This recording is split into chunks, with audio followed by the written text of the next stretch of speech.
Ladies and gentlemen, welcome back. Welcome back. Oh, wow. So, breaking news reaching us tonight involving boxing superstar Anthony Joshua. Officials have confirmed a horrific car accident in Nigeria involving the former heavyweight champion. While details are still emerging, authorities have tragically confirmed that two people lost their lives in the crash. Joshua is reported to have sustained significant injuries and is currently receiving medical attention. This incident has sent shockwaves through the global sporting community and across Nigeria, where Joshua um, is always been received over the past maybe several months. But right now, he has maintained deep roots, as we've known over even the several past weeks, even while he was going through the fight that he had with Jake Paul. Anyway, beyond the tragedy of the loss of life, how does an event of this magnitude impact the image of safety for a high-profile diaspora returning home? We're going to get into some analysis right now. Ladies and gentlemen, hit the like button, share, subscribe, turn up your notifications so you're notified when we go live. We'll be right back.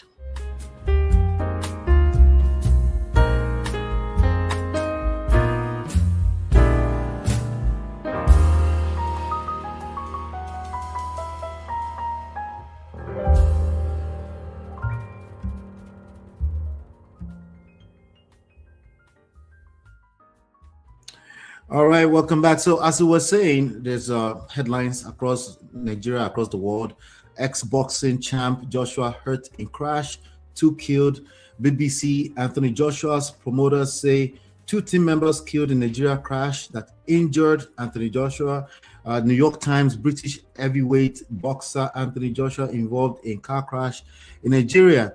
Welcome back, sir. So, my question again is very, very simple. How does an event of this magnitude impact the image of safety of our high-profile diaspora returning home, especially during this dirty December period? Thank you, Ola. First of all, we're wishing everybody traveling on Nigerian roads and elsewhere across the globe, there's desire that we all pay attention and we just be mindful that crazy things happen, like parked trucks, like broken vehicles, sideways. We just have to be careful, and then all kinds of. Just always remember that that other driver may be crazier than you are, and always regard. The first rule is the sacred rule of driving is the fact that imagine that the other driver is the loony on the highway. That said, this is really big, and it's something that could cause some scare, some fear in any potential traveler, whether in Nigeria or here. But first of all, let us rework the captions greeting this British heavyweight. This Anthony Joshua is British Nigerian, or Nigerian British. So does that? Yeah. So Nigerian British heavyweight boxer is the one that is involved here. However, let me put it this way: yes, major international headlines are saying two fatalities were recorded. At least two people died there. But a supposed eyewitness that sent us some audio clips and pictures that are just too graphic for anyone to want to display indicates that the teammates that were traveling with Anthony Joshua they are of Caucasian descent, probably Europeans. So, sad enough, it's been said that after every victorious fight, after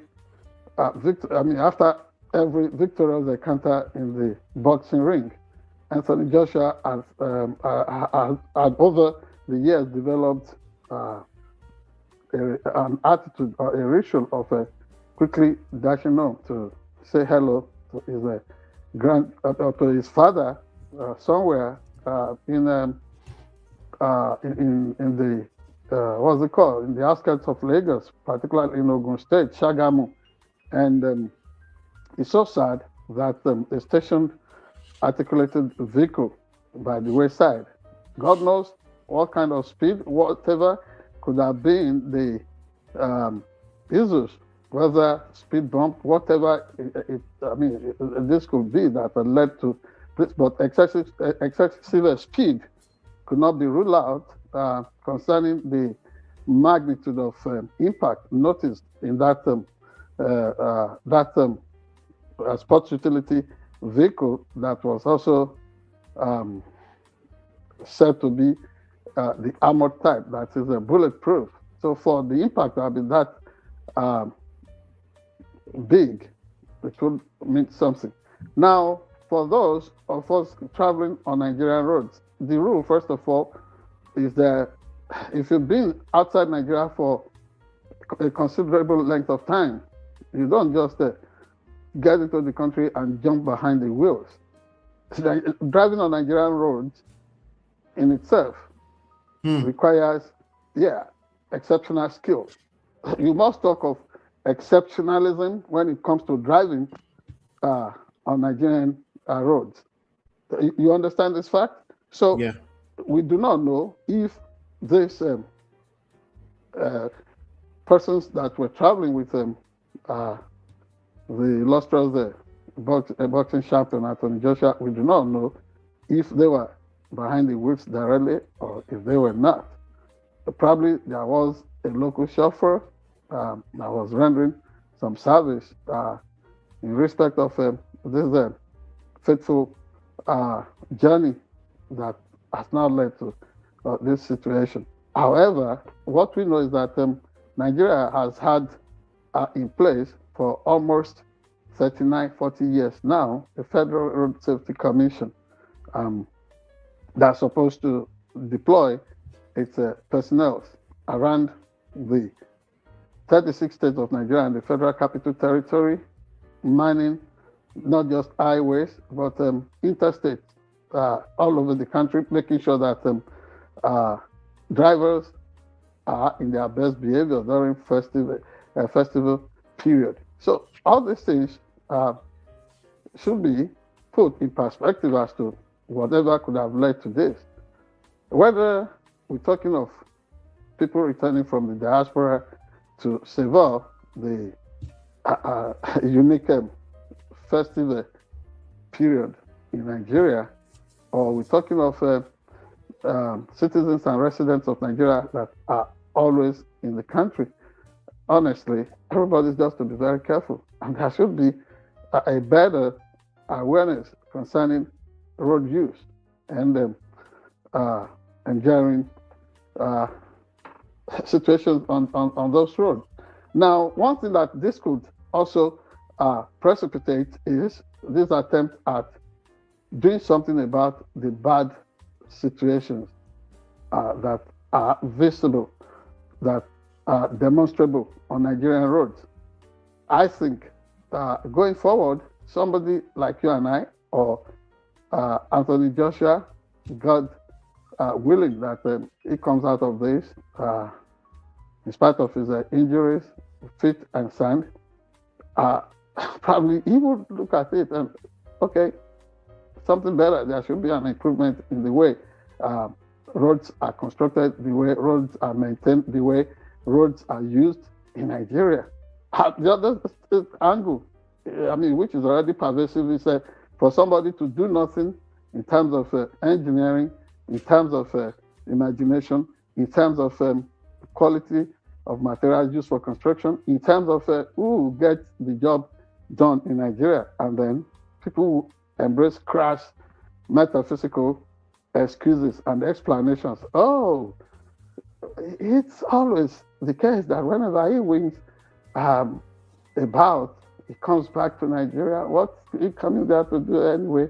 Probably those, they always have a name for them. They probably got him enchanted. Maybe they, they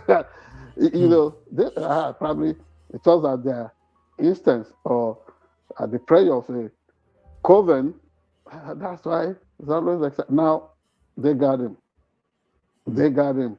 Exactly what they probably have always, but that is just too escapist. That is too simplistic. And it is more than that.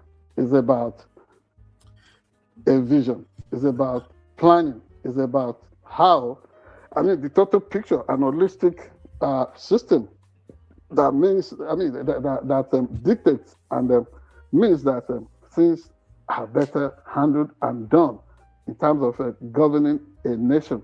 Running highways, interstates, inner city roads, and all kinds of feeder roads and what have you. It's a science on its own. And Nigeria was going to have a railway, a specialized university some time ago in Daura.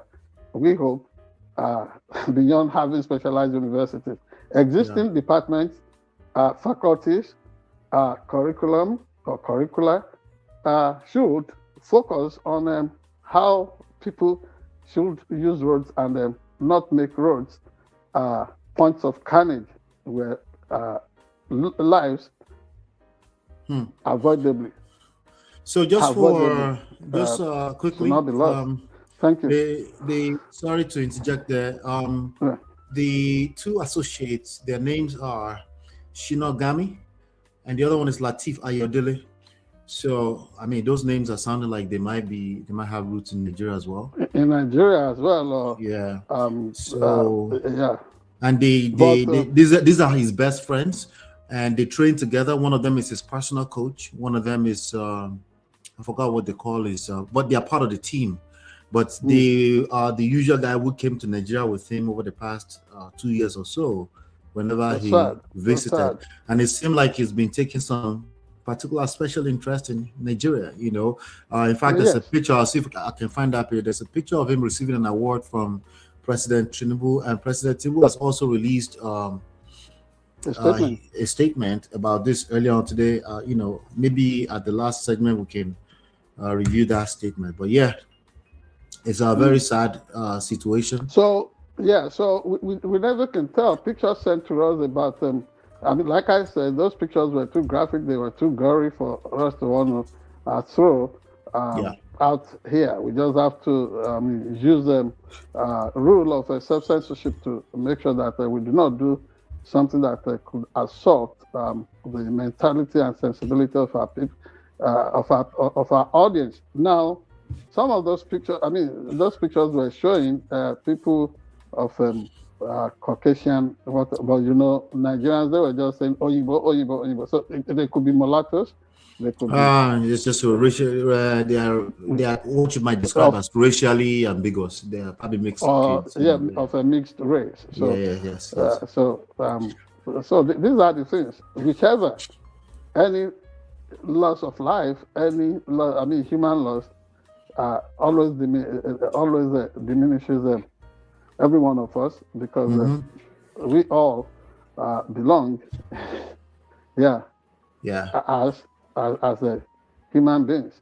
So sad. So condolences to the immediate families of the two colleagues, to Mr. Joshua, that were sadly lost. But again, lessons must be learned from this. So that Nigeria can be attractive. But it's not even about the culture that must be imbibed on how we use our roads, on how the roads are maintained, on how we keep people safe on those roads. Having good road linkages and the road as a cardinal infrastructure also got something to do with how we drive tourism and the optics we project to the potential or prospective visitors or travelers around Nigeria. The point here being made is that the package has to be total. Also, you look at the quality of sanitation when you travel Nigerian roads, and I know this firsthand as somebody that have traveled those roads and somebody that have also reported on tourism, culture, and what have you. We need to do something about those things. Apart from the hazard of getting killed, the possible hazard of getting killed on those roads because of speeding too much or any other thing, armed robbery, since that could just happen, then you find open defecation everywhere, keeping the place clean, the entire country clean, making sure that standards of hygiene are not personally high, but corporately high as well, would be a good welcoming input for encouraging more international visitors, expatriates, and Africans in the diaspora to always want to visit Nigeria. Such a good place to visit, but this is really we'll assess that more maybe later on in this show. Thank you. Thank you. That's your last statement. Let's just pray for Nigeria. But ladies and gentlemen, hit like, share, subscribe, and follow. Turn up your notifications so you're notified when we go live. We'll be right back.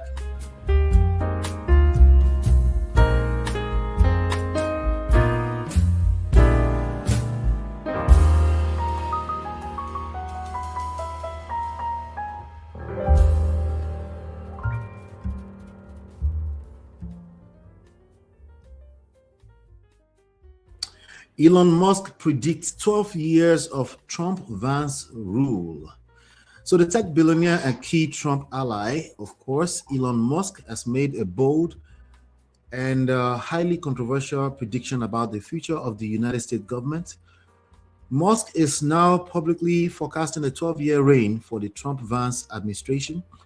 This timeline suggests not only a successful second term for Donald Trump, but a guaranteed 8-year follow-up for Vice President J.D. Vance. With Musk growing influence in the Department of Government Efficiency and his unprecedented access to the White House, critics are calling this a blueprint for a dynasty, while supporters see it as the necessary window for a total American overhaul. We've seen political dynasties before, but never with this much Silicon Valley backing, right? So, question for you: Is Musk's 12-year vision a reality or a digital pipe dream? And the question for is, what is the source of this story that is, our guide? The story is everywhere. I know, but this particular one, I know what I'm No, these are excerpts exclusively from here. From us? Yes. Okay. Yeah. That's all right. So the only but the story is, the source is, as you know, it's probably a tweet from Elon Musk. That's why the story's got some high raising what do you call it, qualifiers there. For example, guaranteed. Did you see where that occurred? Saying probably is guaranteed. What's guaranteed about it?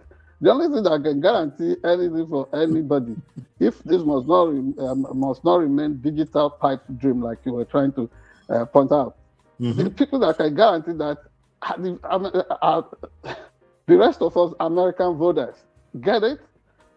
For anybody to want to just people can fly an idea, and that is agenda setting in journalism parlance.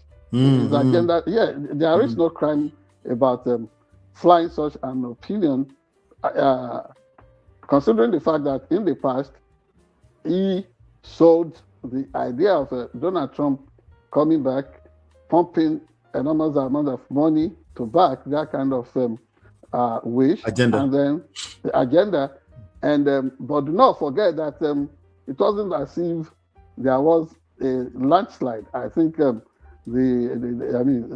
Donald Trump was able to just run away with the presidential trophy, the victory, by some 1 point something percent. So it's not as if it's not as if the victory was really overwhelming or landslide or sunslide or moonslide like they want the world to believe.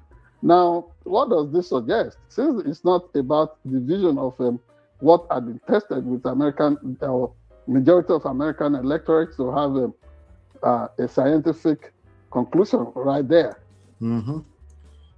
What this suggests is that, maybe Elon Musk is getting consumed with this thought in his head that, ultimately, he is the one that sets the agenda for the vast majority of us American voters, which is not true. Yeah, I mean, the fact he single-handedly did not make it happen. For Donald Trump himself admired a kind of a phenomenon.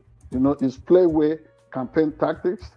It's like he's joking, he's making fun of people doing all kinds of, and then somehow he's hitting into the subconscious of the electorate or his wing of American voters. So to now come this second time, I feel like J.D. Vance is going to receive the baton, make it a dynastic kind of arrangement. America is more than that. I mean, America may appear like, the unexpected can happen in our electoral process. But do not forget that America's exceptionalism touches on so many things, including the probability of voting into office the unexpected or the least expected winner.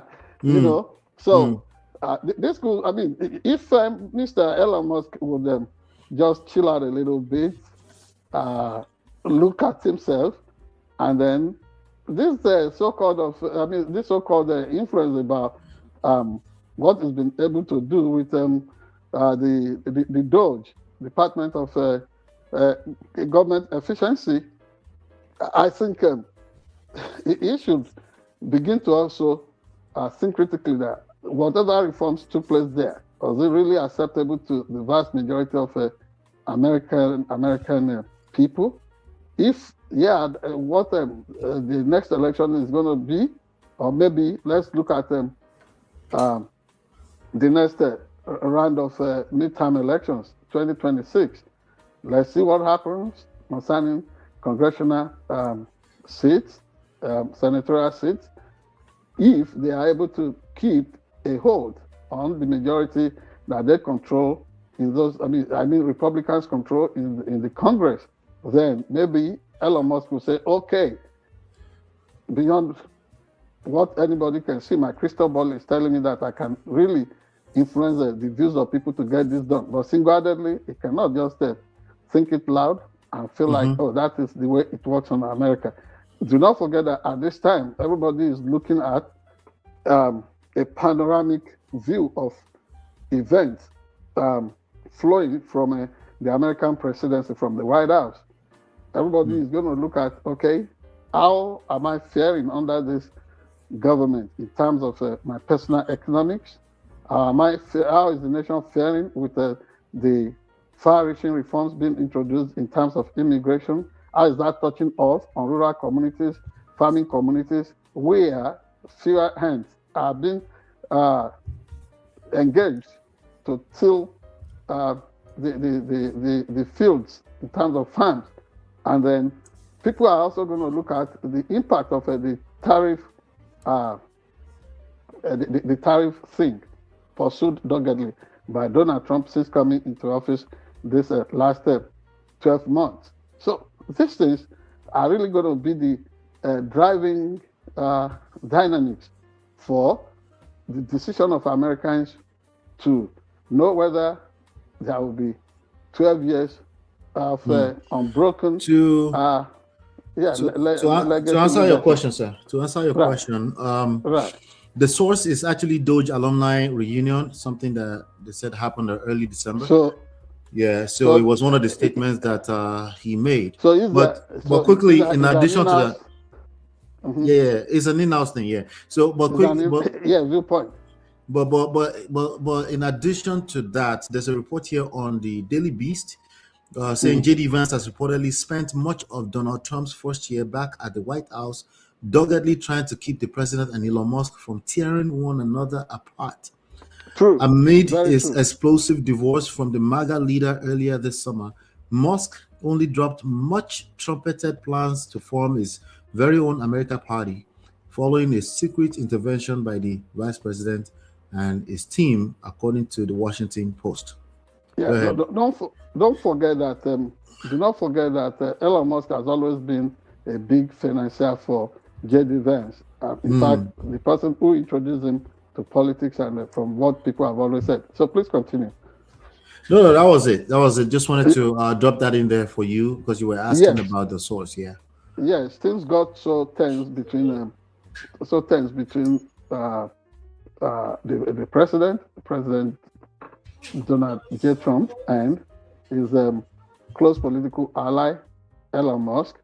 And you also should understand that at some point, everybody was even thinking that, are things being transposed now from the vision of, what's it called? White minority leadership in old order South Africa to having this South African born person influencing critical decisions, key decisions in this current White House. So all those things are hanging there. And the other one that would really shape what people feel. Are people really comfortable with the international policy, the foreign policy of the current administration? In some places, it's been really getting so feisty and launching attack on individuals that Donald Trump considers a state enemy number one as countries, and then even introducing some, what's it called, immigration policies that shut out a major race from not just emptying into the United States of America, slowing it all down, and then listing some countries as countries of concern. So all these things going on, and do not forget that America has used its military, what's it called, fear in places like Syria, like Iran, like in Venezuela, and as at the last count, the Christmas Day strike in Nigeria, trying to, strike it into the subconscious of terrorists and all kinds of criminals in that country that business is over, and is enjoying the collaboration, according to Nigerian government sources, to make things happen the way Donald Trump wants the world to be reshaped. So all these things will now be what will be on the menu for all of us American voters as the days that we expect to come, maybe holding government accountable through ballot or reckoning by way of saying, we approve or disapprove of the far-reaching reforms, including even putting the judiciary on trial in the United States. Have we been comfortable with everything we have seen? Some form of complacency on the part of the Congress. So ultimately, it won't be Elon Musk deciding anything. It will be American people. So 12 years, possibly so. Maybe this is the last second term for Donald Trump. And probably that is when Americans will say, let us have a change of baton. And then J.D. Vance may have to go rest for a while and prepare for his own future without running on the popularity of Donald Trump. That's my take on it as it is for now. All right.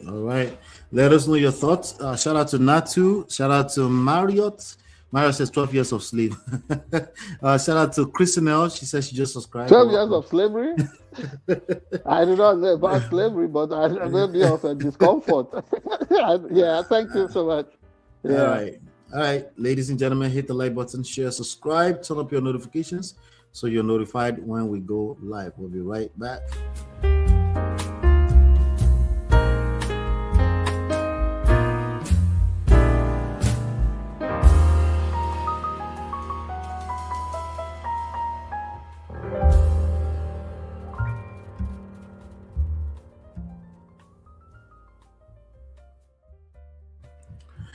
All right, federal government writes off massive debt, $1.42 billion plus 5.57 trillion naira NNPC owed.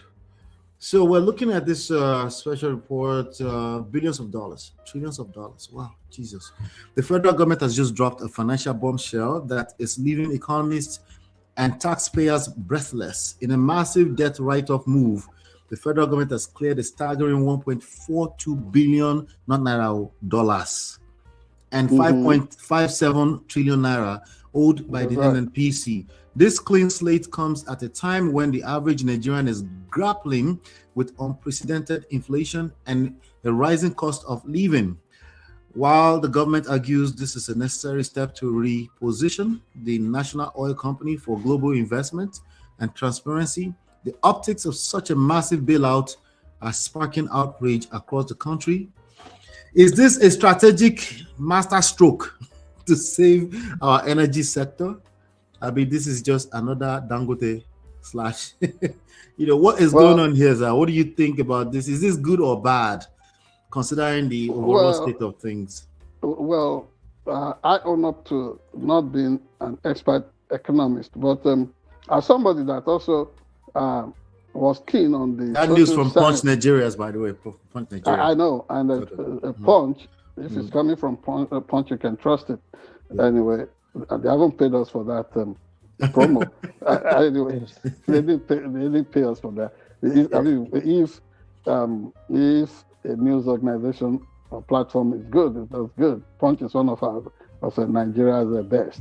Now, the point I'm making here is that I have an understanding of economics to the extent that I studied that even up to the advanced level, the HSC structure in Nigeria in the past. Now, what I'm trying to understand here is that economics itself is a social science. It does not come with the certainty of what's it called? Physical sciences, like say mathematics, physics, engineering, biology, chemistry, and all that. That is why economists will tell you that this would happen. This could be the expected result of things being equal. And as is usually equal, that remains a polemic, because you may most times find out that things the variables will never be equal. But what are we looking at here? Was this loan secured during Mele Kyari's time? Are Nigerians not supposed to still be waiting the actions of the government in terms of probe and investigations to that senior? And what do they know that we do not know? What do some informed members of the public know that the government should be availed of at this point? But to me, my elementary understanding of economics tells me that this is bad. It is bad. Because when those loans were secured, or probably whatever was the revenue that was kept with them, that disappeared like that. To what end were these instruments deployed? What did the money really provide for the critical mass of Nigerians and the system? Did it just disappear unaccounted for? If it was spent on something, were we making were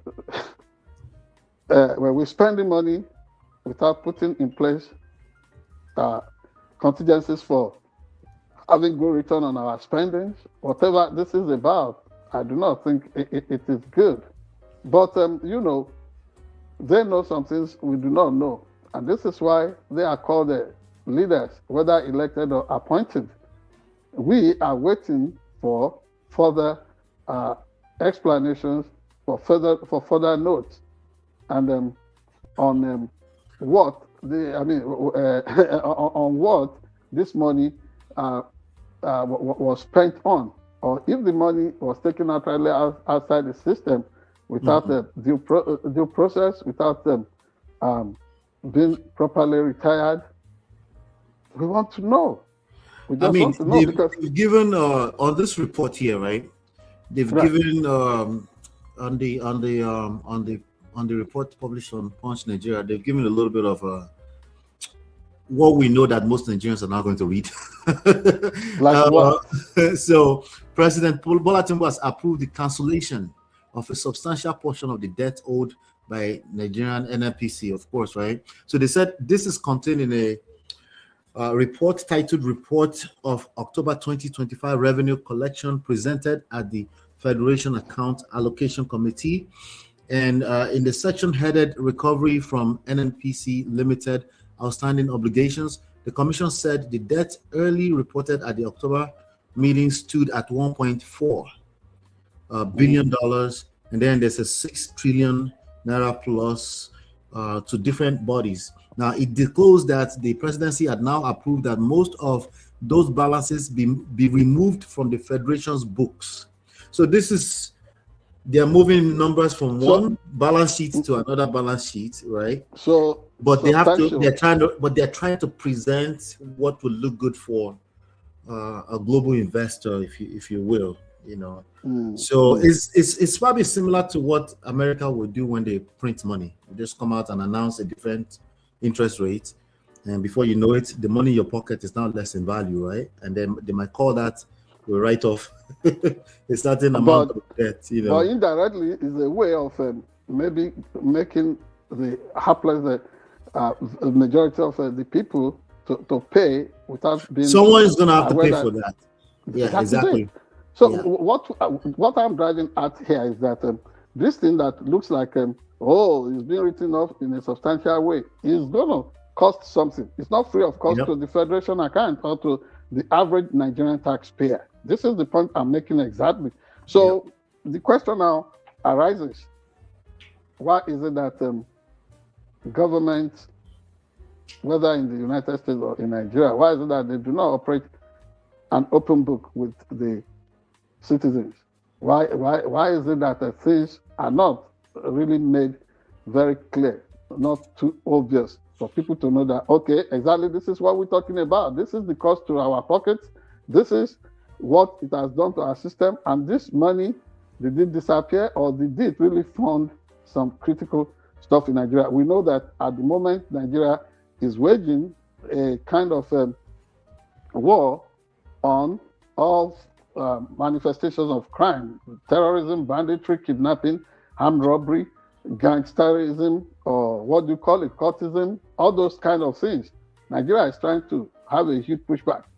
Are these efforts, these initiatives, this fight against malaise in the society, are they really taking a toll on what's it called, monies in the system, military spending, and other sectoral commitments? So these are the issues that must be weighed, considered, and really get some conclusions from those who are minding the system, and then letting the citizens know that we all are not being taken for a ride. So this is, our expectation is that the government will be less opaque, more transparent, and deliver the good of democracy and good governance to average folks across Nigeria. I mean, the reality is that these numbers are going to get more complicated as time goes on. Definitely. The average human eye cannot, the average human attention span is going lower and lower, and the numbers are getting more complicated. So you can see we're moving in two different wrong directions here, you know. That's right. So I don't know, you've posed some really, really good questions in your submission, but I think it's going to be rough. It's going to be rough because somebody's going to have to pay, and sometimes the way the citizens pay for that is a hardship. Mm-hmm. And for some of their ideologues, for people who push all kinds of excuses for them, who tender apologies on behalf of leaderships across the world, they will say, "Oh, what is this IQ?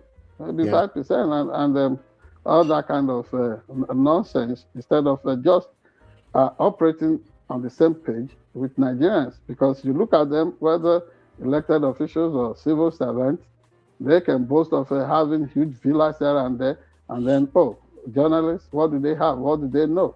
But we do not wear that arrogant pride of so journalists even proceed like somebody that knows nothing or next to nothing, and then would assuredly. I can still hear you. You can hear me, right? You can hear me, right? Yes. What happened? Okay. Just making sure you can hear me. I think you might have almost received a call or something. Continue. You're good. Yeah. You're good. Don't touch. Don't touch. Don't touch. You're good. You just touched it. Don't touch it. I can't hear you anymore. I can't hear you anymore. No, I could just see your mouth. I said, don't touch.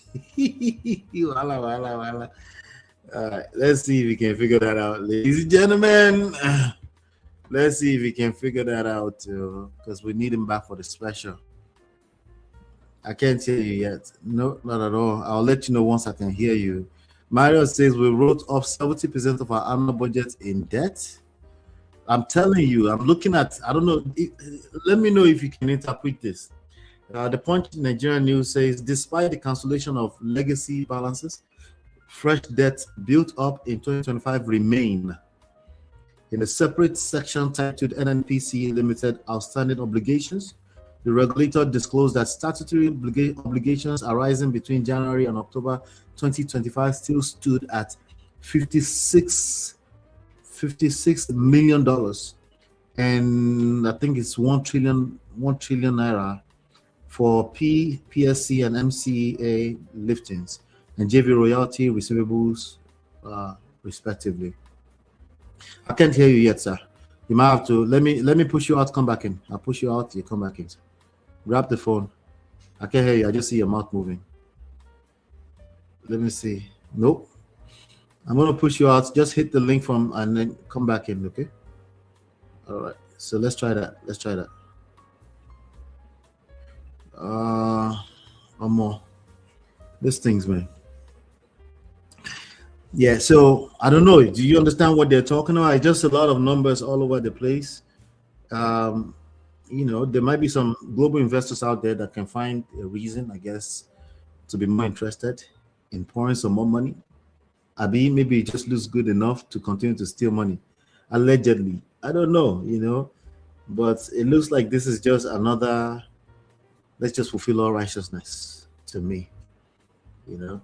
Writing off debt is, I don't know if they say, the only context where this could ever be good is, you know, starting on a clean slate, you know, similar to bankruptcy, you know.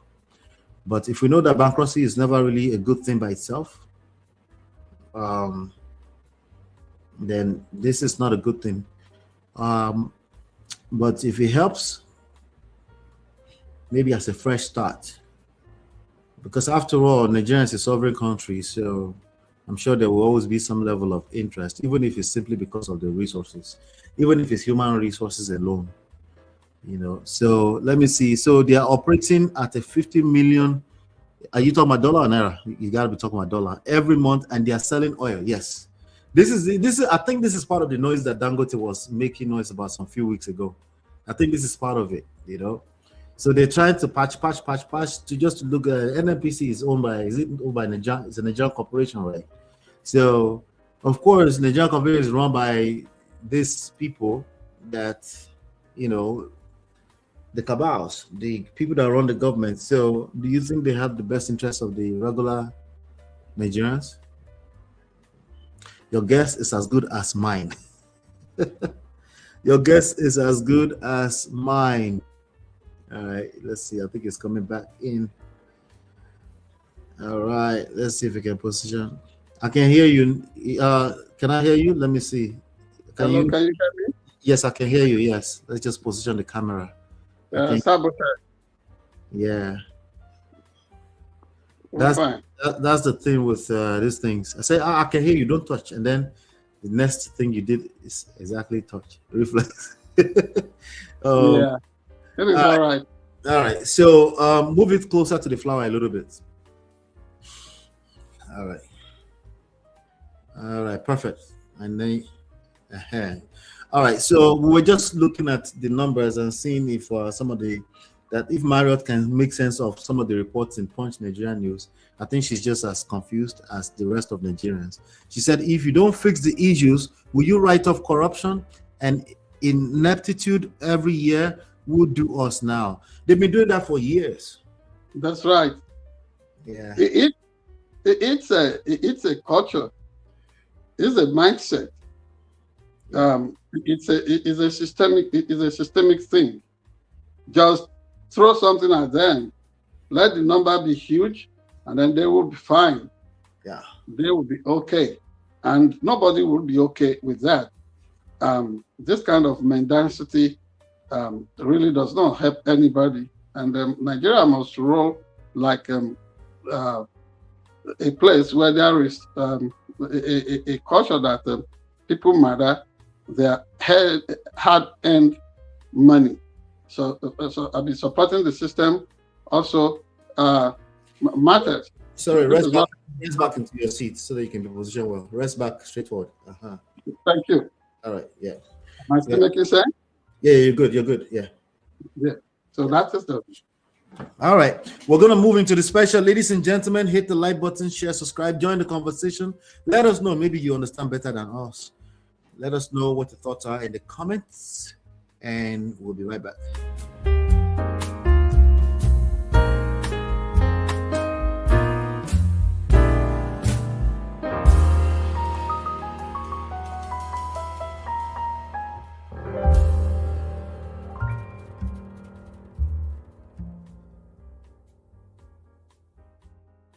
All right, ladies and gentlemen, it's time for our final leg of the hour. Let's welcome back the publisher, editor-in-chief, High Chief Oladimeji Abitogun, for the special from SharpEdgeNews.com. What do you have for us today, sir? Oh, thank you very much. Our special got with to do with our interaction with certain critical sectoral leads in Nigeria, some leaders in some critical sectors of the Nigerian economy in the last few days. And number one, apart from talking to people, because Nigeria really projected this expectation of having Department of Livestock or Livestock Ministry, breaking that out of the former Federal Ministry of Agriculture, and we've been interacting to see what is already on the ground on how that sector of the economy is functioning, and we find out that the impact in this this year that is passing on, this year that is almost gone, the impact is not being fully felt, particularly when we consider between what the practices are, the best practices are in most parts of the world, in terms of production of quality meat, in terms of the other value chain concerning livestock in Nigeria, especially cattle rearing, something that's been so critical to the issue of terrorism, banditry, rustling, all forms of violence in Nigeria. We find out that Nigeria cannot escape the possibility of introducing huge ranches, and interacting with American farmers here, like a friend called Michael Holmes, who has what you would call small-scale cattle ranch somewhere here in the state of Kansas. What we find out is that to keep just one cow in America, a farmer needs an average of about 6 acres. 6 acres. And for this farmer that's done so well with himself, keeping his ranch, he keeps about 17 cattle on a ranch of 80, about 80 acres. So, and he is doing that on a small scale. But the economic scale of that also involves making sure that conservation is pursued. This thing that people say, oh, the colonial time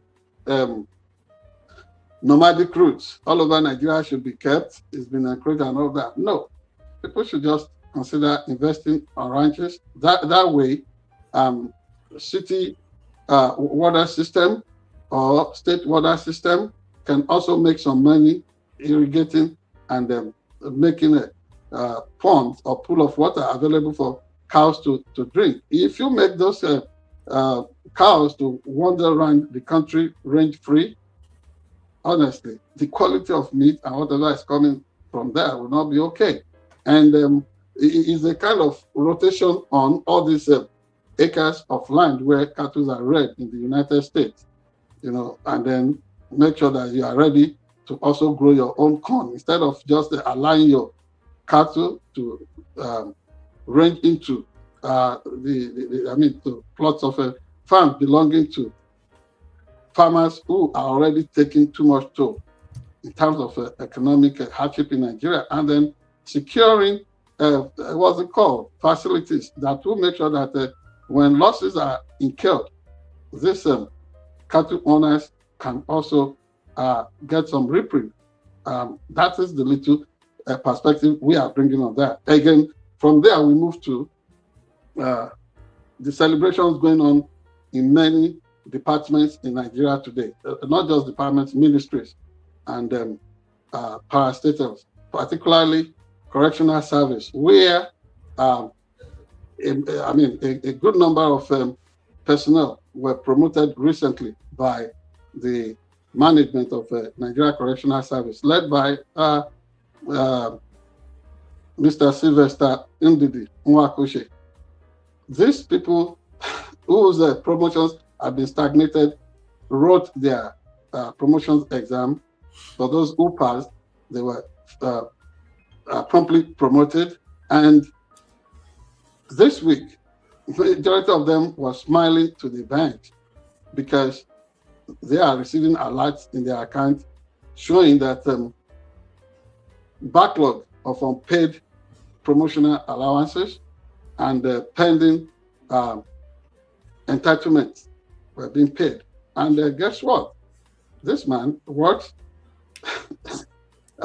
beyond normal hours. We don't want to say too much about what we discovered concerning him, but we find out that the culture of breaking prisons in Nigeria by people who compromise at times or saboteurs, that's being rolled back and it's getting so fun. But what that system cannot yet boast of is the huge amount of funds that will be needed to really make sure that things work. And this is where the president is really giving the Interior Minister in Nigeria, Mr. Oladimeji Abitogun, some encouragement to get creative and get more aggressive in making sure that the system works. But certainly with that Ministry of Interior, with Correctional Service, people seem to be really celebrating the season in the hope that the new year is going to see better productivity in that ministry. Finally, all kinds of celebrations all over Nigeria. Of course, a road festival to show, where Oladimeji Abitogun was given the grace of being part of people celebrating the rite of passage into the cadre of confirmed elders in that community. And in Lagos, Nigeria, the Eyo Festival took place 27th of December. And fantastic display of culture and making sure that the people are able to really embrace their own in a time when all kinds of alien celebrations have really overshadowed the land. In Orokwara State, same thing, and all over Nigeria. Eastern Nigeria is having a major respite. The states in the eastern part of Nigeria, they're having very huge respite, the kind of rebirth, having emerged from that season of panic and fear. So many people are all over the country relishing and savoring the feel of what this season offers. So that is it from all over Nigeria and in America. It's work very hard, play hard, and make sure you earn the dollar. And so finally, please, we should all learn to celebrate and know that there are boundaries. We can't, because of celebration, play dirty and make others uncomfortable around us. And then in personal life, let us respect people's standard. If somebody says he is not alive for greed and avarice, what is called primitive acquisitive tendency, it is my float if I say I want to have several houses, but it depends on the size of your pocket. And there is no shame in having a small pocket and getting your own little villa. But are you really touching lives? And when your life is touched and you are blessed, are you humble enough to appreciate and express gratitude to God, the giver of all good things, particularly life? Ola, for you and I and everybody, this season calls for real celebration. I'm still celebrating. I'm a survivor. I'm a survivor. Are you listening? I'm listening. Can you hear me? I am a survivor. And I hear me, right?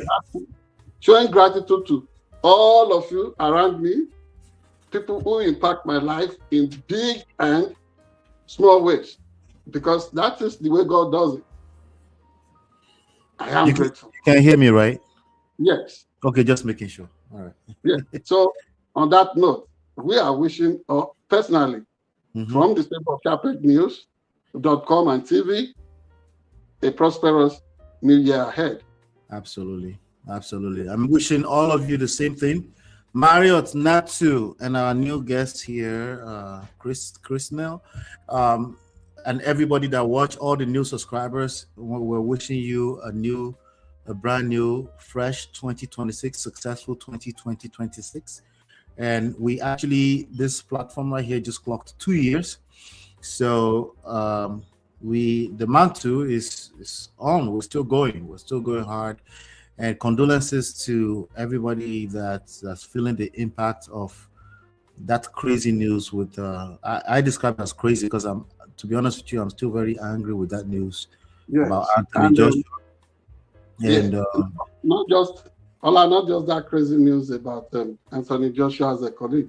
Also, I mean, as people are really celebrating this season, you should know that some people are also really having a downside wherever they are.